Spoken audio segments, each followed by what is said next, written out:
Hello friends, ಎಲ್ಲಿಗೂ ಸ್ವಾಗತ ಮತ್ತೆ ಸುಸ್ವಾಗತ ನನ್ನ ಯೂಟ್ಯೂಬ್ ಚಾನಲ್ಗೆ.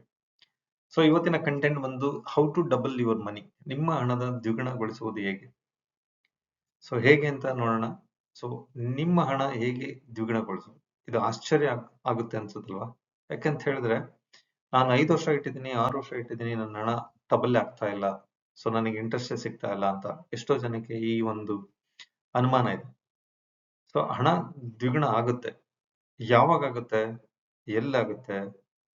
ನೀವು ಡಿಸಿಷನ್ ತಗೊಳ್ಳೋದ್ರಿಂದ, ನೀವು ಕನ್ಸಿಸ್ಟೆನ್ಸಿ ಆಗಿರೋದ್ರಿಂದ, ಮತ್ತೆ ಪೇಷನ್ಸ್ ಇಂದ ಇರೋದ್ರಿಂದ ಖಂಡಿತವಾಗಿ ಡಬಲ್ ಆಗುತ್ತೆ. ಸೊ ಯಾವ್ಯಾವ ಪಾಯಿಂಟ್ ಗಳನ್ನ ನೀವು ಅನುಸರಿಸಿದ್ರೆ ಡಬಲ್ ಆಗುತ್ತೆ. ಸೊ ನನ್ನ ಹತ್ರ ಒಂದು 5 ಲಕ್ಷ ರೂಪಾಯಿ ಇದೆ, ನಾನು ಹಾಗೆ ಮನೇಲಿ ಇಟ್ಕೊಂಡಿರ್ತೀನಿ, ಗಾಡ್ರೇಜ್ ಅಲ್ಲಿ ಇಟ್ಟಿರ್ತೀನಿ, ಸೇಫ್ ಲಾಕ್ ಅಲ್ಲಿ ಇಟ್ಟಿರ್ತೀನಿ. ಡಬಲ್ ಆಗುತ್ತಾ? ಖಂಡಿತವಾಗಿ ಡಬಲ್ ಆಗುತ್ತೆ. ನಾನು ಎಲ್ಲೂ ಇನ್ವೆಸ್ಟ್ಮೆಂಟ್ ಮಾಡೋದಿಲ್ಲ, ನಾನು ಬರೀ ಸೇವಿಂಗ್ಸ್ ಅಕೌಂಟ್ ಅಲ್ಲೇ ಇಟ್ಟಿರ್ತೀನಿ 5 ಲಕ್ಷ ರೂಪಾಯಿ. ಡಬಲ್ ಆಗುತ್ತಾ? ಖಂಡಿತ ಆಗಲ್ಲ. ಸೊ ಎಲ್ಲಿ ಹಣ ಇನ್ವೆಸ್ಟ್ಮೆಂಟ್ ಮಾಡಿದ್ರೆ ಡಬಲ್ ಆಗುತ್ತೆ, ಮತ್ತೆ ಹಣ ಹೇಗೆ ನಾವು ಬ್ಯಾಲೆನ್ಸಿಂಗ್ ಮಾಡಿಕೊಂಡು ಖರ್ಚನ್ನ ಕಡಿಮೆ ಮಾಡಿಕೊಂಡು ಹೈ ರೇಟ್ ಆಫ್ ಇಂಟ್ರೆಸ್ಟ್ ಅನ್ನ ರಿಡ್ಯೂಸ್ ಮಾಡ್ತಾ ನೀವು ನಿರಂತರವಾಗಿ ಹಣನ ಹೂಡಿಕೆ ಮಾಡ್ತಾ ಇದ್ರೆ ಖಂಡಿತವಾಗಿ ಡಬಲ್ ಆಗುತ್ತೆ. ಸೊ ಅದು ಯಾವ್ದ್ಯಾವ್ದ್ರಲ್ಲಿ ಡಬಲ್ ಆಗುತ್ತೆ, ಹೇಗಾಗುತ್ತೆ ಅಂತ ನೋಡ್ಬೇಕು ಅಂತ ಎಲ್ರಿಗೂ ಕುತೂಹಲ ಅಲ್ವಾ? ಸೊ ನೋಡೋಣ ಬನ್ನಿ. ಸೊ ಅದಕ್ಕೂ ಮುಂಚೆ ನನ್ನ ಯೂಟ್ಯೂಬ್ ಚಾನಲ್ ನೀವು ಮೊದಲ ಬಾರಿ ನೋಡ್ತಾ ಇದ್ದೀರಾ ಅಂದ್ರೆ ನನ್ನ ಯೂಟ್ಯೂಬ್ ಚಾನಲ್ ಹೆಸರು ಬಂದು ವೆಲ್ತಿ ಕೃಷ್ಣ ಅಂತ ಹೇಳಿ. ನೀವು ಸಬ್ಸ್ಕ್ರೈಬ್ ಮಾಡ್ಕೊಂಡಿಲ್ಲ ಅಂದ್ರೆ ಸಬ್ಸ್ಕ್ರೈಬ್ ಮಾಡ್ಕೊಳ್ಳಿ, ಮತ್ತೆ ಬೆಲ್ ಐಕನ್ ಪ್ರೆಸ್ ಮಾಡಿ. ಜೊತೆಗೆ ಈ ವಿಡಿಯೋ ಪೂರ್ತಿಯಾಗಿ ನೋಡಿ, ನಿಮ್ಮ ಹಣ ಡಬಲ್ ಆಗುತ್ತೆ ಹೇಗೆ ಆಗುತ್ತೆ ಅನ್ನೋದು ನಿಮಗೆ ಕ್ಲಾರಿಟಿ ಗೊತ್ತಾಗುತ್ತೆ. ಇನ್ಕ್ರೀಸ್ ಯುವರ್ ಫಸ್ಟ್ ಇನ್ಕಮ್, ಅಂದ್ರೆ ಫಸ್ಟ್ ಇನ್ಕಮ್ ಅಲ್ಲ, ಇನ್ಕಮ್ ಇನ್ಕ್ರೀಸ್ ಫಸ್ಟ್. ಯಾಕೆಂತ ಹೇಳಿದ್ರೆ ನಿಮ್ಮ ಆದಾಯ ಪ್ರತಿ 6 ತಿಂಗಳಿಗೊಮ್ಮೆನೋ ಅಥವಾ ಪ್ರತಿ ವರ್ಷಕ್ಕೊಮ್ಮೆ ನಿಮ್ಮ ಆದಾಯ ಜಾಸ್ತಿ ಆಗ್ತಾ ಇರಬೇಕು, ಅಥವಾ ಒಂದು ಆದಾಯಕ್ಕಿಂತ ಹೆಚ್ಚು ಆದಾಯ ಇರಬೇಕು. ಸೊ ಅವಾಗ ನಿಮ್ಮ ಹಣ ನಿಮಗೆ ಕೆಲಸ ಮಾಡ್ಲಿಕ್ಕೆ ಸ್ಟಾರ್ಟ್ ಮಾಡುತ್ತೆ. ನಿಮ್ಮ ಹಣ ನಿಮಗೋಸ್ಕರ ಕೆಲಸ ಮಾಡಕ್ ಸ್ಟಾರ್ಟ್ ಮಾಡಿಲ್ಲ ಅಂತ ಹೇಳಿದ್ರೆ ದ್ವಿಗುಣ ಆಗೋದು ಸ್ವಲ್ಪ ಸಮಯ ಜಾಸ್ತಿ ತಗೊಳುತ್ತೆ.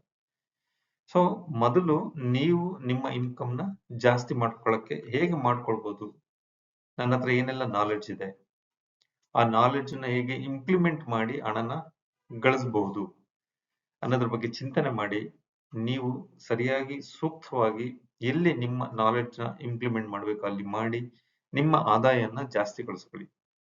Save before you spend.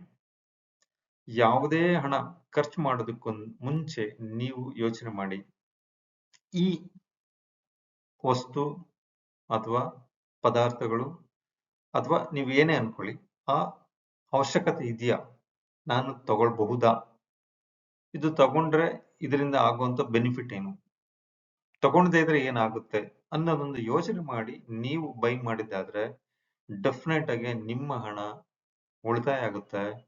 ಆ ಉಳಿತಾಯ ಆದಂತ ಹಣನ ನೀವು ಇನ್ವೆಸ್ಟ್ಮೆಂಟ್ ಮಾಡ್ಲಿಕ್ಕೆ ಅವಕಾಶ ಸಿಗುತ್ತೆ. ನೆಕ್ಸ್ಟ್ ನೋಡೋಣ. Avoid life style inflations. Rich people control expenses but poor people always increase their expenditure.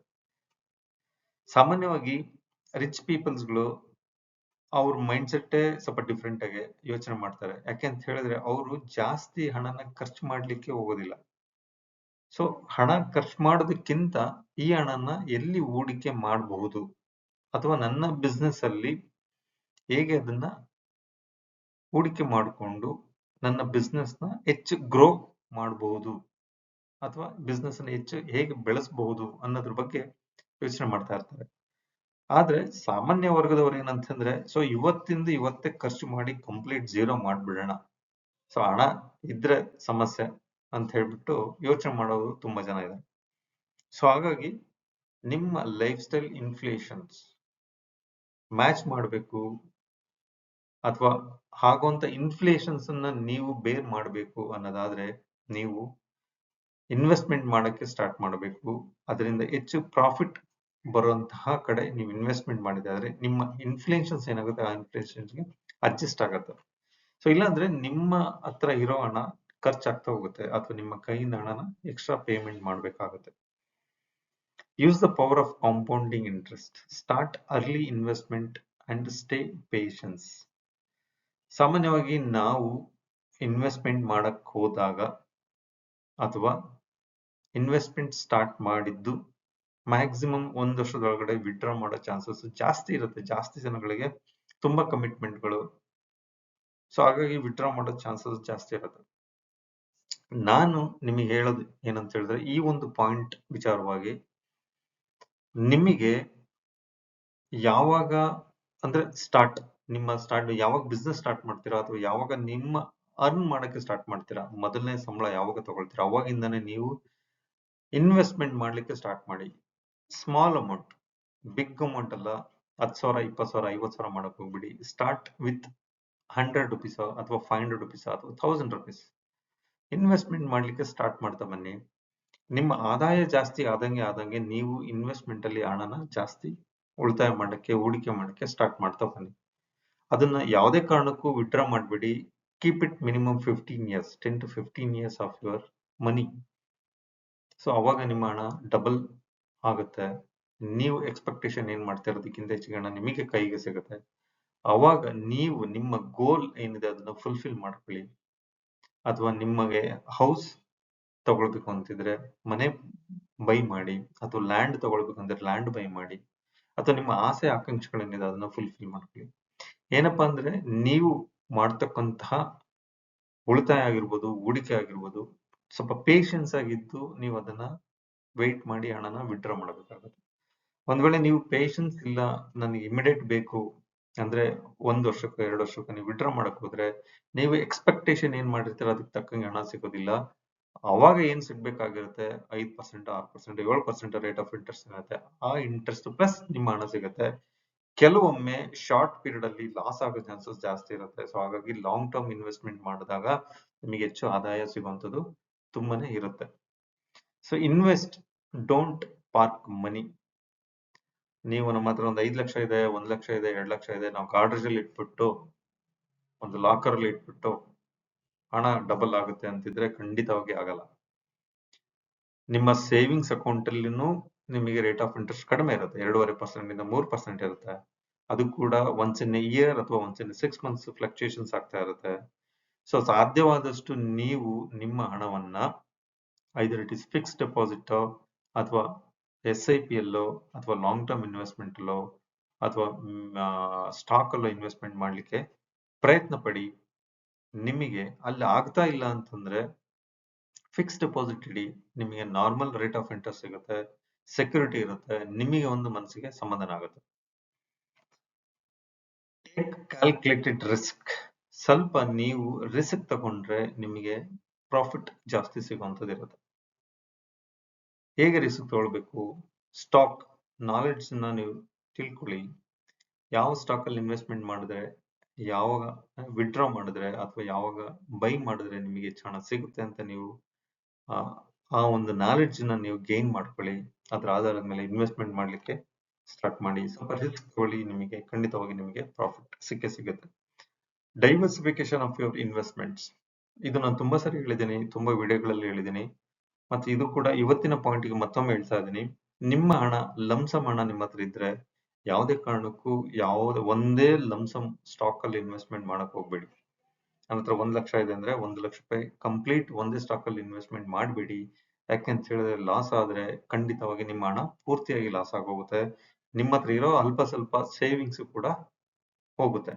So ಹಾಗಾಗಿ ನಿಮ್ಮ ಹತ್ರ 1 ಲಕ್ಷ ರೂಪಾಯಿ ಇದ್ರೆ ಅದನ್ನ ಸ್ಪ್ಲಿಟ್ ಮಾಡಿ ಇಂಟು 4 ಸ್ಪ್ಲಿಟ್ ಮಾಡ್ಕೊಳ್ಳಿ, ಅಥವಾ 5 ಸ್ಪ್ಲಿಟ್ ಮಾಡ್ಕೊಂಡು 20,000 ರೂಪಾಯಿನ ಇನ್ವೆಸ್ಟ್ಮೆಂಟ್ ಮಾಡ್ಲಿಕ್ಕೆ ಸ್ಟಾರ್ಟ್ ಮಾಡಿ. ಒಂದರಲ್ಲಿ ಲಾಸ್ ಆದ್ರೆ ನಿಮಗೆ 4ರಲ್ಲಿ ಪ್ರಾಫಿಟ್ ಬರುವಂತ ಚಾನ್ಸಸ್ ಜಾಸ್ತಿ ಇರುತ್ತೆ. ಸೊ ಹಾಗಾಗಿ ನಿಮ್ಮ ಹಣನ ನೀವು ಮಲ್ಟಿಪಲ್ ಅಥವಾ ಡಿಫರೆಂಟ್ ಕಾಂಪೊನೆಂಟ್ ಅಲ್ಲಿ ಇನ್ವೆಸ್ಟ್ಮೆಂಟ್ ಮಾಡ್ಲಿಕ್ಕೆ ಪ್ರಯತ್ನ ಮಾಡಿ.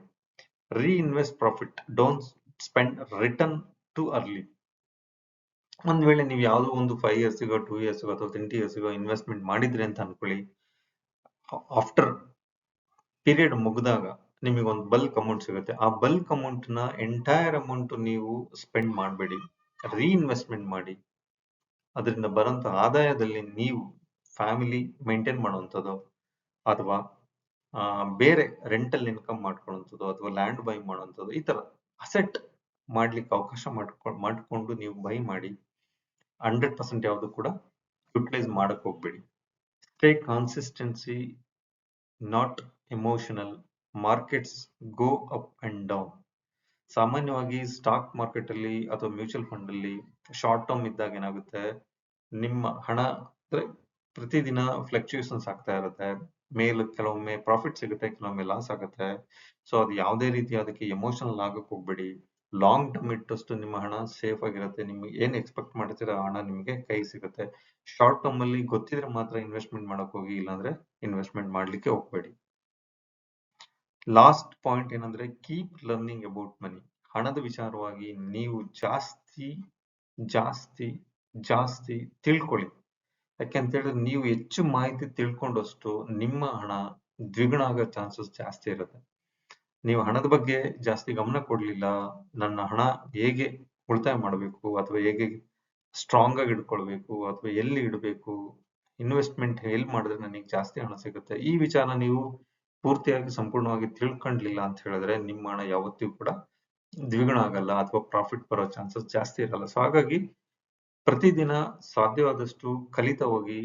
ನೀವು ನಿಮ್ಮ ಸಮಯನ ಸ್ವಲ್ಪ ಇನ್ವೆಸ್ಟ್ಮೆಂಟ್ ಮಾಡಿ, ನೀವು ಓದೋದ್ರ ಕಡೆ ಗಮನ ಕೊಟ್ಟು ಅಥವಾ ನಿಮ್ಮ ಹಣನ ಎಲ್ಲಿ ಉಳಿತಾಯ ಮಾಡಬೇಕು, ಹೇಗ್ ಮಾಡಬೇಕು ಅನ್ನೋದನ್ನ ಸ್ವಲ್ಪ ನಾಲೆಡ್ಜ್ ನ ಇಂಪ್ರೂವ್ ಮಾಡ್ತಾ ಹೋದಷ್ಟು ನಿಮ್ಮ ನಾಲೆಡ್ಜ್ ಗೇನ್ ಆದಷ್ಟು ನಿಮಗೆ ನಾಲೆಡ್ಜ್ ಬಂದಾಗ ನೀವು ಎಲ್ಲಿ ಇನ್ವೆಸ್ಟ್ಮೆಂಟ್ ಮಾಡ್ಬೇಕು, ಹೇಗ್ ಮಾಡ್ಬೇಕು ಅಂತ ನಿಮಗೆ ಗೊತ್ತಾಗುತ್ತೆ.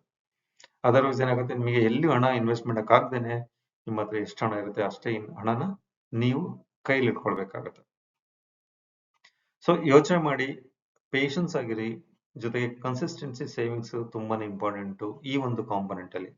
ನೀವು ಕನ್ಸಿಸ್ಟೆನ್ಸಿ ಸೇವಿಂಗ್ಸ್ ಇಲ್ಲ ಅಂತ ಹೇಳಿದ್ರೆ ನಿಮ್ಮ ಹಣ ದ್ವಿಗುಣ ಆಗೋಕ್ಕೆ ಚಾನ್ಸಸ್ ಇಲ್ಲ. ಸೊ ಆಲೋಚನೆ ಮಾಡಿ ನೀವು ಇನ್ವೆಸ್ಟ್ಮೆಂಟ್ ಮಾಡಿ ಅಂತ ಹೇಳ್ತಾ ನನ್ನ ಇವತ್ತಿನ ಒಂದು ವಿಡಿಯೋನ ಕಂಪ್ಲೀಟ್ ಮಾಡ್ತಾ ಇದ್ದೀನಿ, ಮುಗಿಸ್ತಾ ಇದ್ದೀನಿ. ಮತ್ತೊಮ್ಮೆ ಹೇಳ್ತಾ ಇದ್ದೀನಿ, ನನ್ನ ಯೂಟ್ಯೂಬ್ ಚಾನಲ್ ಬಂದು ವೆಲ್ತಿ ಕೃಷ್ಣ ಅಂತ ಹೇಳಿ. ನೀವು ಸಬ್ಸ್ಕ್ರೈಬ್ ಮಾಡ್ಕೊಂಡಿಲ್ಲ ಅಂದ್ರೆ ದಯವಿಟ್ಟು ಸಬ್ಸ್ಕ್ರೈಬ್ ಮಾಡ್ಕೊಳ್ಳಿ, ಬೆಲ್ ಐಕನ್ನ ಪ್ರೆಸ್ ಮಾಡಿ, ಕಮೆಂಟ್ ಮಾಡಿ, ಶೇರ್ ಮಾಡಿ ಅಂತ ಹೇಳ್ತಾ ಇವತ್ತಿನ ವಿಡಿಯೋನ ನಾನು ಮುಗಿಸ್ತಾ ಇದ್ದೀನಿ. Thank you friends, thank you very much.